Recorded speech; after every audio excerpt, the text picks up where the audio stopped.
آج کی ہماری ہارر سٹوری کا عنوان ہے سایہ دار درخت۔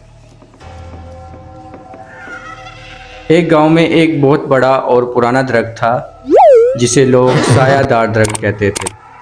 یہ درخت گاؤں کے کنارے پہ تھا اور رات کے وقت اس کے نیچے جانے سے سب ڈرتے تھے۔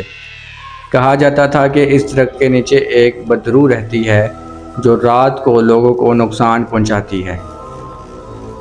ایک رات زینب نامی لڑکی نے ہمت کی اور درخت کے قریب جانے کا فیصلہ کیا۔ جب وہ درخت کے پاس پہنچی تو ہر طرف خاموشی تھی اور صرف ہوا کی سرسراہٹ سنائی دے رہی تھی۔ اچانک درخت کے پتے حرکت کرنے لگے اور زینب نے دیکھا کہ ایک سیاہ سایہ اس کے سامنے کھڑا ہے۔ سایہ نے ایک خوفناک آواز میں کہا، یہ میرا مسکن ہے، یہاں سے چلی جاؤ ورنہ تمہیں اپنی جان سے ہاتھ دھونا پڑے گا۔ زینب نے اپنی ہمت جمع کی اور بولی، میں یہاں یہ جاننے آئی ہوں کہ آپ کون ہیں اور آپ یہاں کیوں ہیں۔ سایہ نے بتایا کہ وہ 1 صدی پہلے ایک حادثے میں یہاں مر گیا تھا اور اس کی روح کو سکون نہیں مل سکا۔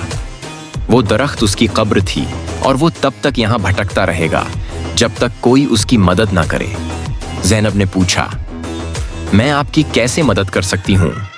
سایہ نے کہا، میری قبر کو تلاش کرو اور مجھے صحیح طریقے سے دفن کرو، تبھی میری روح کو سکون ملے گا۔ زینب نے گاؤں والوں کو جمع کیا اور سب مل کر درخت کے نیچے کھدائی کرنے لگے۔ کچھ دیر بعد انہیں ایک پرانی ہڈیوں کا ڈھانچہ ملا۔ گاؤں والوں نے وہ ہڈیاں احترام کے ساتھ دفن کیں اور دعا کی۔ جیسے ہی ہڈیاں دفن کی گئیں، درخت کے نیچے سے ایک روشنی کی کرن نکلی اور سایہ دھیرے دھیرے غائب ہو گیا۔ زینب کی بہادری اور ہمت کی بدولت درخت کی بدروح کو سکون مل گیا اور گاؤں والے دوبارہ اس درخت کے نیچے جانے لگے۔